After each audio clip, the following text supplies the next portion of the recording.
चलो पढ़ते हैं, कोई नहीं, ये तो सब चलता रहेगा, लगे रहो बस, काम में मिल जाएगी।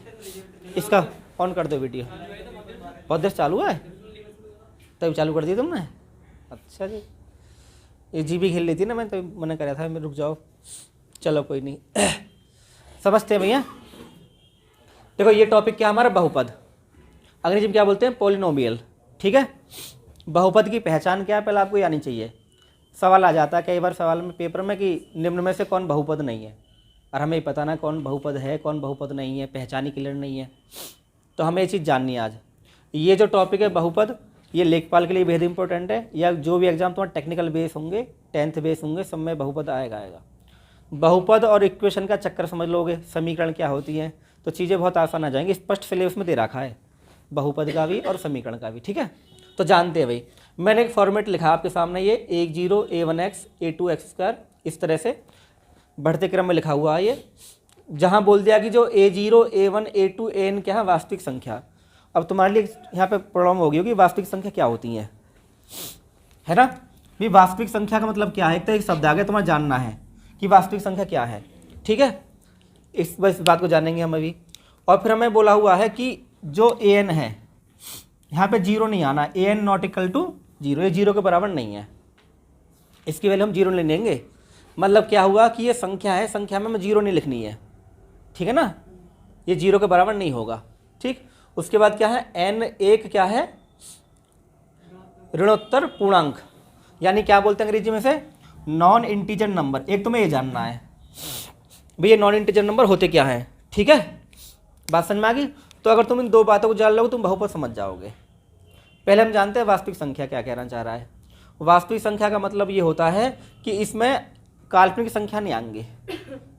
काल्पनिक समझते हो ना, जैसे मान लो ये है, ये वास्तविक नंबर है, इसका मान 2 आ जाएगा, लेकिन मैं अगर इसके अंदर ही माइनस लगा दूं तो इसका सॉल्यूशन तो पर नहीं होगा, i² आ जाता ना, आई इमेजिनरी बन जाता है। ठीक है, बात समझ में आ गई। तो हम इसको बोलते हैं काल्पनिक संख्या, तो यहाँ पे ये वैल्यू नहीं आएंगी। और रही बात, जितनी इसके बाद संख्या होंगी सब वास्तविक ही होती हैं, काल्पनिक को हटा दो तो वास्तविक। कैसे, जैसे 1 2 3 4 5 है, अब माइनस में लगा दो माइनस के 1 2 3 4 5 है, बटे में लगा दो 3/4 4/5, या √2 √3। यानी कहने का मतलब ये हुआ कि परिमेय संख्या भी वास्तविक होंगी, अपरिमेय भी होंगी, धनात्मक भी होंगी, ऋणात्मक भी होंगी, सब वास्तविक संख्या ही है। ठीक है, बहुपद में नहीं रखते, लेकिन वास्तविक संख्या में जीरो आती है, वास्तविक संख्या में जीरो आती है, कोई दिक्कत नहीं, होल नंबर है तो जीरो से स्टार्ट करो, होल नंबर आता है। लेकिन an का जो मान है वो जीरो के बराबर नहीं होगा। बात समझ में आ गई, यानी an not equal to zero. Is that clear. और उसके बाद हमें पता चल गई भाई संख्या क्या होती है वास्तविक, यानी इसमें होगा जो आपकी संख्या होंगी, कौन सी संख्या होंगी, परिमेय संख्या भी आती है वास्तविक में भी, कौन सी आती हैं, परिमेय भी हैं, अपरिमेय भी हैं। ठीक, धनात्मक भी हैं, ऋणात्मक भी हैं, धनात्मक लो, ऋणात्मक, ये तो अंग्रेजी में समझ में आता है ना। परिमेय रेशनल, P/Q की फॉर्म में, और अपरिमेय इरेशनल, जैसे √5 है वो अपरिमेय है ना भाई। अपरिमेय का क्या होगा, जैसे √5 है अपरिमेय है, ये क्या है 3/4, ये परिमेय हो गया।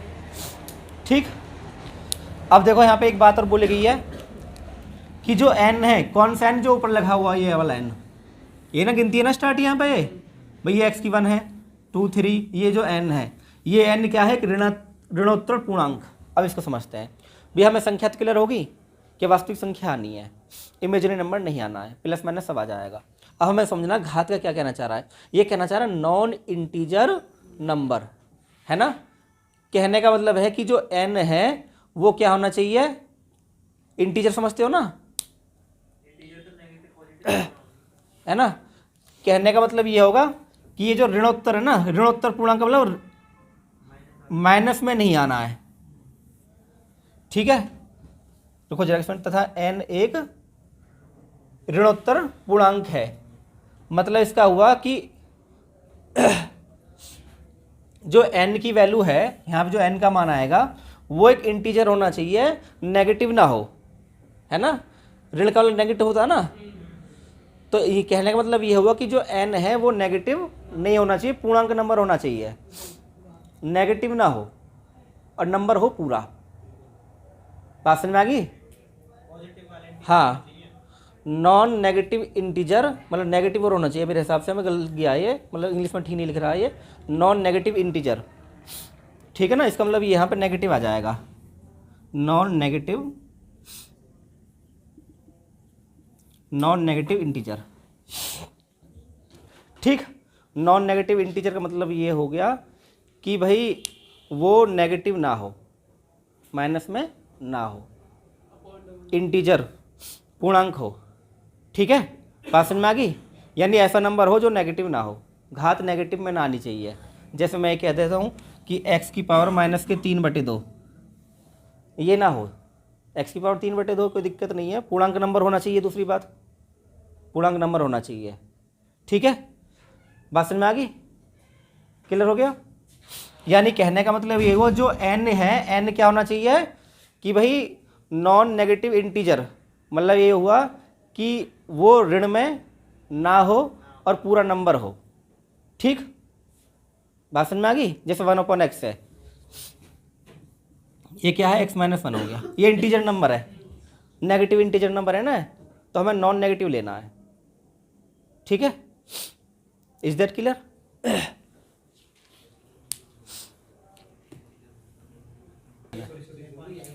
चलो जी, 2006 में तुम जरा जरा से होंगे, हो गया बेटा?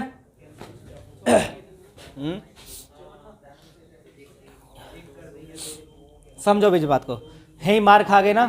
अरे आपको मैंने अभी समझाया कि बहुपद कैसे पहचानना है और आप पहचान नहीं पा रहे, इसका मतलब यह है कि आपको समझना थोड़ा दिक्कत आ रही है।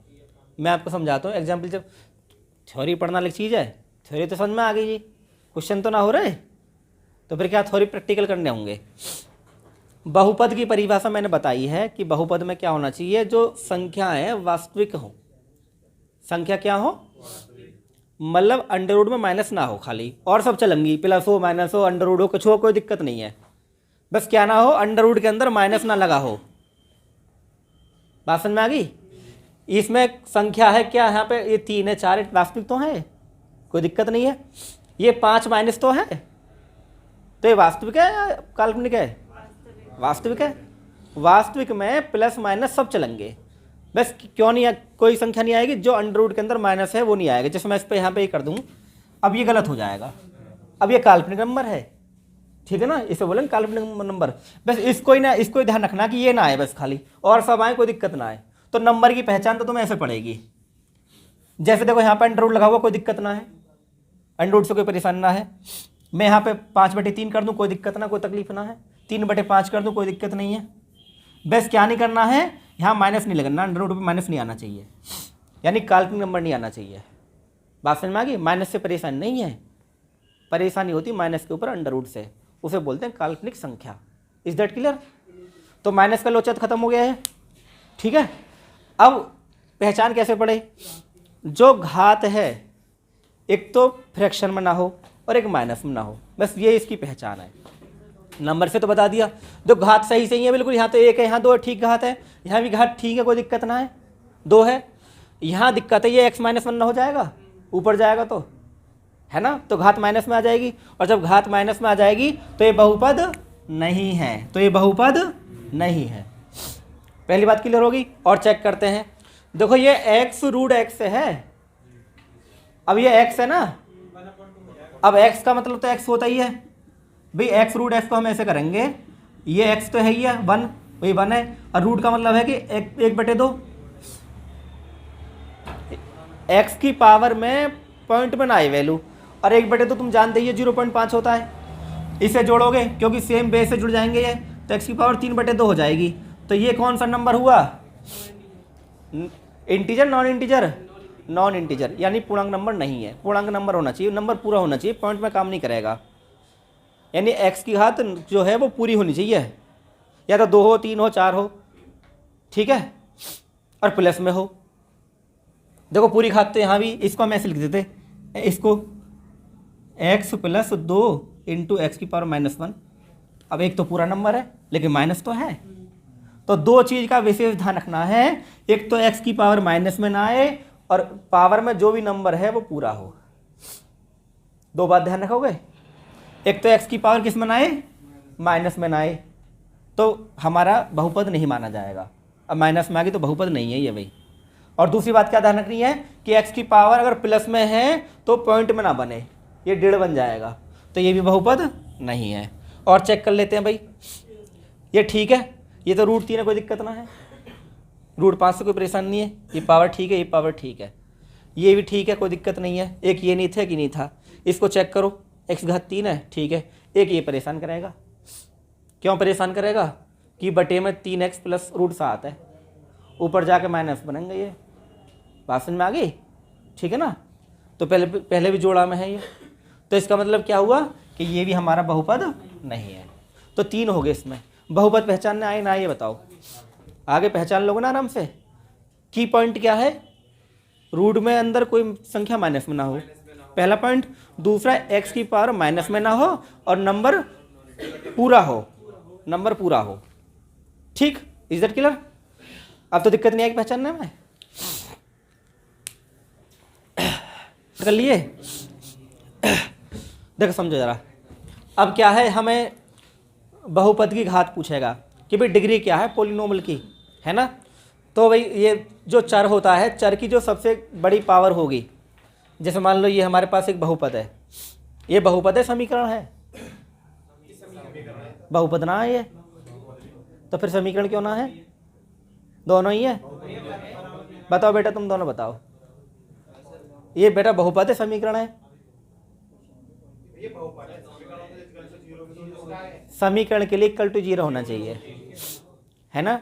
It is the main difference between बहुपद एंड इक्वेशन, बहुपद और इक्वेशन में, ठीक है, यही मेन डिफरेंस है।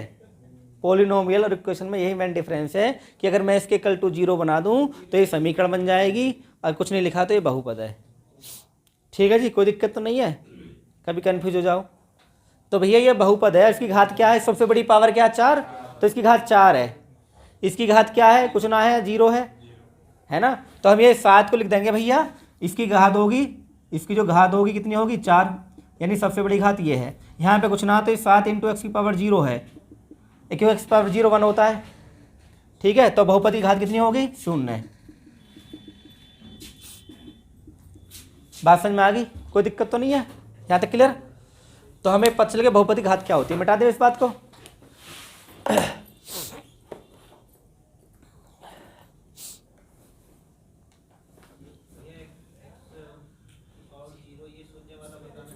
ऐसा है, खाली यहाँ 7 है, तो बहुपद के लिए हमें चर संख्या चाहिए ना, ये नहीं ना बहुपद में चर की सबसे बड़ी घात, तो चर तो कोई है नहीं यहाँ पे, ये तो अचर है।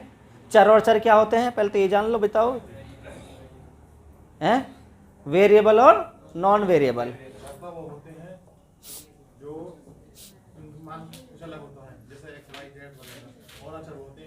भाई 7 है, 7 का मान 7 ही रहेगा, कि 7 को 6 बना दोगे घुमा के ना, 7 का मान 7 ही रहेगा। अब x का मान क्या, कुछ भी हो सके, 2 3 4 5, यानी जिसका मान चल सके, जो चर सके, है ना। चर ना क्या होता है, एक जगह ना होता ना, चर है आदमी, यहाँ का भी चल रहा, वहाँ घास देगी बढ़िया से वहाँ पहुँच गया। हाँ आदमी है, गधा, कोई दिक्कत ना, जो आदमी पढ़ा लिखा ना वो गधा ही है, ठीक है, सीधी सी बात है। तो होता क्या है कि चर वो अचर, क्लियर हो गया भाई, जिसका आप मान रख सकें वो चर है, और जिसका आप मान नहीं रख सकते वो अचर है, वो चल नहीं सकता। क्लियर हो गया जी, चर अचर क्या होते हैं, वेरिएबल हो गया, इसे मिटा दें। चलो अभी लिखो, पॉलिनोमियल लिखा है, लिख ही रहा है पॉलिनोमियल।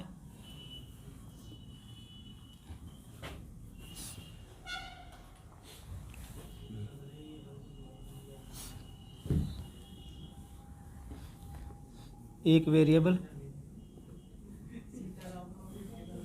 2 वेरिएबल,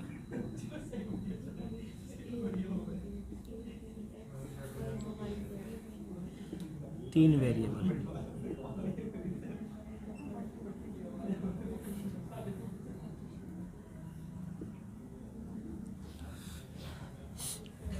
ठीक है जी, वेरिएबल का मतलब चर ही हो गया।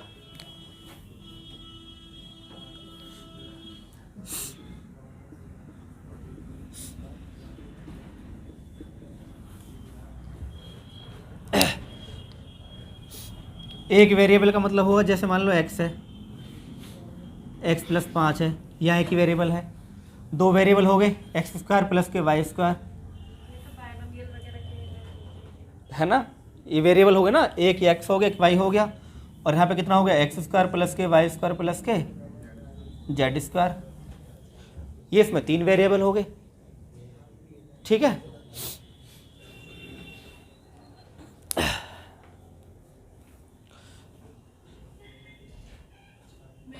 बिल्कुल आ जाइए।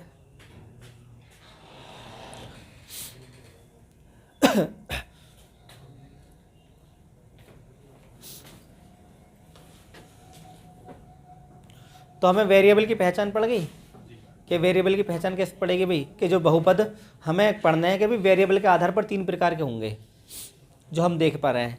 हमारे पास तीन ही वेरिएबल हैं, एक होगा एक्स होगा, एक वेरिएबल हो समीकरण के अंदर, इसमें दो वेरिएबल हो गए, इसमें तीन वेरिएबल हो गए, ठीक है। क्लियर हो गया, यानी एक्स वाई जेड हो गया। देखो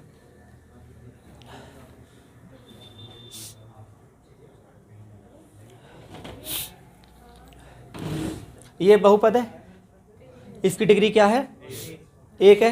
इसकी डिग्री क्या है, इसकी डिग्री क्या है, जो अधिकतम पावर होती है वो डिग्री होती है, ठीक है, कोई दिक्कत नहीं है। और उसके बाद में अब है हमें डिग्री के आधार पर इनके प्रकार हो गए, यानी डिग्री के आधार पर बहुपद के तीन प्रकार के हो गए, ठीक है। ये डिग्री के आधार पर हो गए, डिग्री के आधार पर लीनियर रेखीय बहुपद, ये द्विघात बहुपद, ये त्रिघात बहुपद।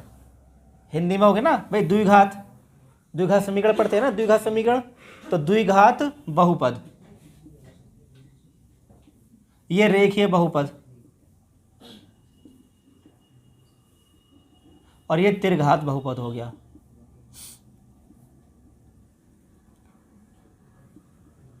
कोई दिक्कत नहीं है, यानी घात के आधार पर तो ये हो, घात लग रहा है सब में, ठीक है। एक घात कह सकते हैं इसे, रेखीय होगा ना। त्रिघात, त्रिघात हो गया ना, क्यूबिक हो गया भाई, तीन घात वाले हो गया। अब ये पदों के आधार पर है। पद कैसे भाई, देखो एक पद ही तो है एक्स का, तो हमने बोल देंगे एक पद वाला। मोनो हो गया, मोनो माने एक होता है ना, बाई माने दो होता है, ट्राई माने तीन होता है, तो यहाँ एक पद है तो इसे मोनो बोल दिया है। बाई माने दो होता है तो दो पद हो गए, एक एक्स ये रहा एक एक्स ये रहा, ठीक। और यहाँ पे कितने ट्राई, तो ये तीन हो गया भाई, एक ये एक ये एक ये, हाँ एक्स को काउंट करेंगे, ठीक है। तो एक्स कितने में, तीन, एक दो तीन, तो त्रिघात हो गया ना, ये बात कितना हो गया, यानी पदों के आधार पर तो ये हो गया, ये पदों के आधार पर नाम है, मोनो बाई और ट्राई। यहाँ पद लग जाएगा, एक पद ये, दो पद ये और त्रिपद। पद के आधार बोलेंगे तो ऐसे बोलेंगे, एक पद यानी एक टर्म हो गया, दो टर्म और तीन टर्म। क्लियर हो गया जी, अंग्रेजी में भी क्लियर हो रहा है, हिंदी में भी क्लियर हो रहा है, कोई दिक्कत तो नहीं है। यानी बहुपद के हमने प्रकार पढ़ लिए, घातों के आधार पर तीन हो गया, हालांकि चतुर्थ भी होता है, लेकिन आपको चतुर्थ कहाँ मिल रहा है, आप यही पढ़ो।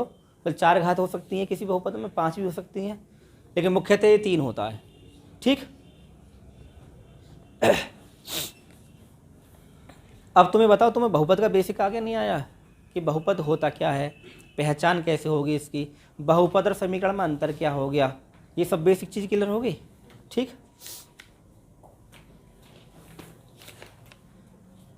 कि पता चला कि हम पढ़ रहे हैं आसमान में और बेसिक पता ना कुछ भी, मिटा दें इस बात को। इनकी घात के आधार पर इनके हल होते हैं। जैसे मान लो कोई समीकरण एक घात की है तो उसका एक हल होता है, एक्स का मान एक आता है, और कोई समीकरण द्विघाती है तो एक्स के मान दो आते हैं उसमें, और कोई समीकरण त्रिघाती है तो एक्स के मान कितने आते हैं, तीन आते हैं। यानी घात के आधार पर ही उनके मान होते हैं, तभी तो उन्होंने बोला तीन घात, है ना भाई। कोई भी हम समीकरण निकालते हैं, मान लो हमने कोई क्वेश्चन लिख दिया, ये एक्स स्क्वायर प्लस के 5x प्लस के 6, अब एक्स के कितने मान होंगे इसमें, दो मान होंगे इसके, क्यों, क्योंकि दो की घात चढ़ रही है। बात समझ में आ गई, एक्स के कितने मान होंगे, दो, एक मान होगा तीन, एक मान होगा दो होगा। इसकी ट्रिक तुम जानती हो, मैं सिखा दूंगा बाद में कि इसके मान कैसे निकालते हैं। तीन दूनी 6, तीन और दो 5,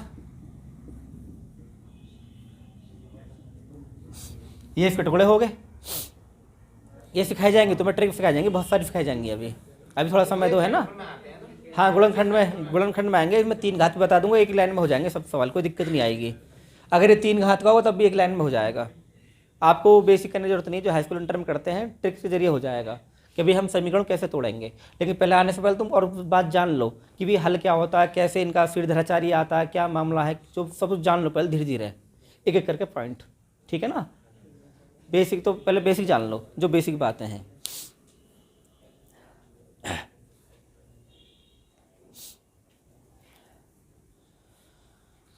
तो समीकरण को दिक्कत नहीं, समीकरण समझ में आ गया। समीकरण यही होती हैं, बहुपद के 3 समीकरण होती हैं, रेखीय समीकरण, द्विघात समीकरण, 3 घात समीकरण, ठीक है। उनके मान तुम्हें क्लियर हो गया। यदि समीकरण 1 घात की तो x का मान 1 होगा, 2 घात के x का मान 2 होंगे, 3 घात के x का मान 3 होंगे। कोई दिक्कत तो नहीं यहाँ तक। तो 1 घात समीकरण से तुमसे मान क्या पूछेगा, द्विघात समीकरण में आता है। तो द्विघात समीकरण में जो मान होते हैं वो रूट होते हैं अल्फा और बीटा, पढ़े होंगे अल्फा बीटा रूट, है ना। जानते हो कैसे निकालते हैं उन्हें, हैं? हाँ बोलो, सही कह रहे हो कुछ। मूलों का योगफल, मूलों का गुणनफल, है ना। मूल समझते हैं ना, मूलों का योगफल, मूलों का गुणनफल। एक सिरधराचार्य होता है। सिरधराचार्य के मान तो पता है कितना होता है, सिरधराचार्य के मान हैं? सिरधराचार्य का मान बताओ।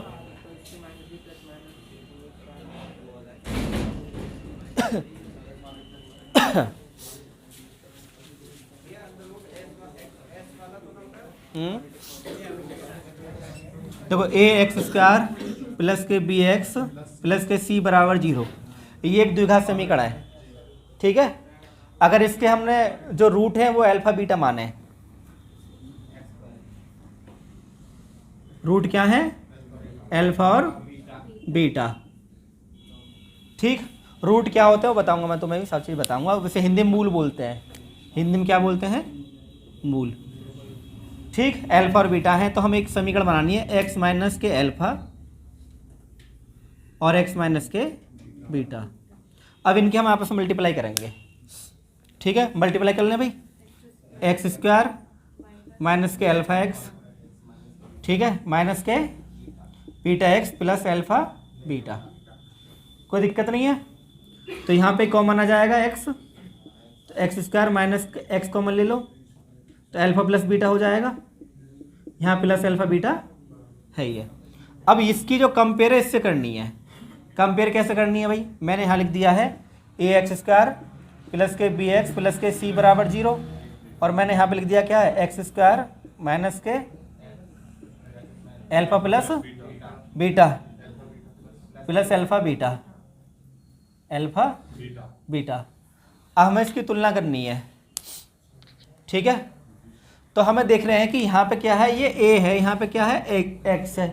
तो हम इस समीकरण में a का भाग कर देंगे, जब तुलना करेंगे भाई यहाँ पे x है, यहाँ पे क्या है a, तो ऊपर वाली समीकरण जब a का भाग करोगे तो a से a कट जाएगा, यानी इस तरह से भाग होगा ना,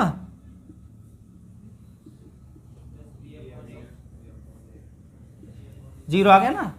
अब a से a कट जाएगा, ये तो खत्म हो गया।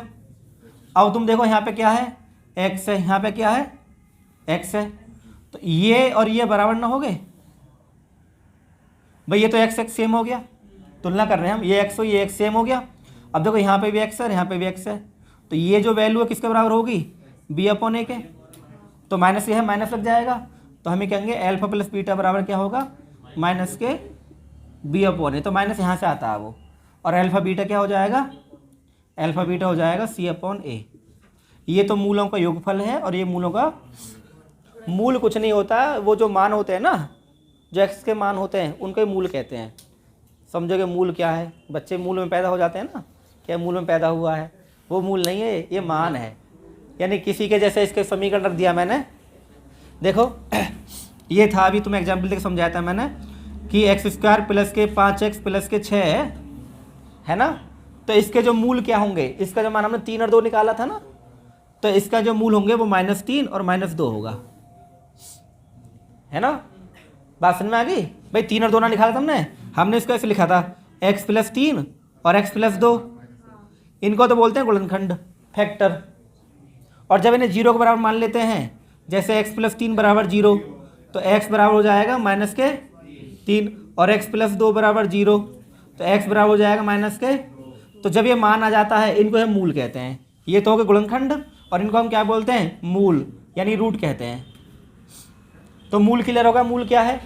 मूल ये होता है, मूल की सही परिभाषा यह है कि मूल वह संख्या होती है जो दी गई समीकरण को जीरो कर दे, जो दी गई समीकरण को जीरो कर दे। यानी x का मान अगर -3 मैं इसमें रख दूं तो जीरो हो जाएगी। अगर जीरो हो जाएगी तो इसका मूल है, जीरो ना कर पाएगा तो मूल ना है। सीधी सी कहानी ये है। क्लियर होगी बात? वैल्यू पुट करके दिखाऊं तुम्हें। -3 देखो, -3 का वर्ग करोगे तो 9 आ जाएगा, प्लस 5 गुणा -3 प्लस 6, 9 - 15 प्लस 6, 9 और 6 15, से 15 जीरो, तो जीरो आ गया, तो इसका मूल हो गया। ठीक। अब मूलों का योगफल क्या होगा, उसका फॉर्मूला ये है, मैंने तुम्हें यहाँ समझा दिया है। माइनस के b/a, गुणनफल ये होगा c/a। माइनस क्यों आता है मैंने तुम्हें वो बता दिया है। हाँ, वो गुणनखंड के साथ उल्टा हो जाता है। ये तो माइनस है, प्लस है तो माइनस हो जाएगा, माइनस है तो ये मैंने वैल्यू पुट करी है यहाँ पे, x बराबर -3, तो -3 मैंने यहाँ पुट कर दिया है इस वाली समीकरण में। तो -3 का स्क्वायर 9, 5 गुणा -3, तो माइनस के 15 प्लस 6 ही है। रूट तो मैं तुम्हें सिखा दूंगा अभी तुम्हें बताया तुम्हें रूट होता क्या है ना। रूट कैसे निकालते हो तो हम अगली क्लास में पढ़ेंगे। हाँ 6 के हाँ 6, 3 दूनी 6, वो तो मैं बता दूंगा, तुम्हें कोई दिक्कत नहीं है, तो ट्रिक समझा दूंगा। हाँ हाँ हाँ हाँ, वो तो सब समझाएंगे तुम्हें अभी। अभी तो खाली तुम्हें बताया कि मूल क्या है ना। देखो कई बार क्या होता है कि हम पढ़ते रहते हैं लेकिन हमें ये पता ना हम पढ़ क्या रहे हैं, और यही होता है गणित में, यही कहानी है। पढ़ कर रट्टा मार लिया खूब दबा के, और ये पता ना कि ये शब्द क्या है। मास्टर भी समझा जाएगा कि लिखो भाई चर संख्या x है, क्या चर है पता नहीं, लिख दो जी x है। ऐसी होता है ना। हाई स्कूल इंटर में कोई बच्चा क्रॉस क्वेश्चन नहीं कर पाता, वो खिंचवाते इतना धुआंधार। सपोज दैट, बच्चे ने सपोज दैट लिख दिया, इतनी सिद्धम पता ना क्या है। लेफ्ट हैंड साइड बराबर राइट हैंड साइड त्रिकाल से खींच के क्या कोण बनने हैं ये पता ना है। ना मास्टर पढ़ा रहा है ना बच्चा पढ़ रहा है। सही बात तो ये है, ना तो उसे पढ़ाना आता सही से, ना वो बच्चे सही से पढ़ना चाहता। बस 5 नंबर का लॉन्ग क्वेश्चन है, 3 नंबर आ जाएगा, इसे कर दियो, आज पेज भर जाएगा, तुरंत फर्स्ट डिवीजन पास हो गए। यही कहानी है बस। ये सब है, ये कहानी चल रट्टा। कबीरदास की जीवनी, कबीरदास सब पैदा हुए मरे, ये जब पैदा हुए। हाँ यही है, निर्मल दो बस, कुछ ना, सब बेकार है ना। तो बताएंगे कि कर पृष्ठ क्या हुआ ना, टोटल सरफेस या वॉल्यूम तक ना बताएंगे। वॉल्यूम क्या है वॉल्यूम, कोई बताए वॉल्यूम ना बताया है, स्कूल टीचर बताए ना वॉल्यूम क्या है। एरिया ना बताएंगे, लंबाई गुणा चौड़ाई है, पता ना क्या गुणा कर रहे हैं। गणित अमूर्त है, अमूर्त का मतलब होता है कि जो गणित है उसमें वो नहीं है, चित्र नहीं है। बच्चा वॉल्यूम को भी देखा ही नहीं है, वॉल्यूम क्या हुआ है। दीवार देखिए, दीवार समझ में आ रही है, पंखा समझ में आ रहा, वॉल्यूम ना समझ में आ रहा, तब तो गणित समझ में आता है भाई। गणित क्यों समझ में आता? क्योंकि ये अमूर्त है। अमूर्त का मतलब सर तुम चित्र नहीं दे सकते कि जी वॉल्यूम में दिखाओ क्या वॉल्यूम है ना, चित्र नहीं दे सकते ना, ये समस्या है। बच्चे को दे दिया संतरा, दे दिया कि ये संतरा है, बच्चे ने देख लिया संतरा है, पहचान गया, बोले एक संतरा है। बोले संतरा तो एक कहाँ है ना, एक तो है ही ना कहीं भी। अब बच्चे को जवाब दो, एक ना है, संतरा है या एक संतरा है, कन्फ्यूजन हो गया ना भाई। अगर संतरा है तो संतरा बोलो, एक संतरा कह रहे हो। अब जब एक बोले तो बच्चा पूछ रहा है कि जी एक कहाँ है, संतरा है तो खाली हो गया कन्फ्यूजन। अब कन्फ्यूजन दूर करो, ये कहाँ नहीं है, मिटा दे जी।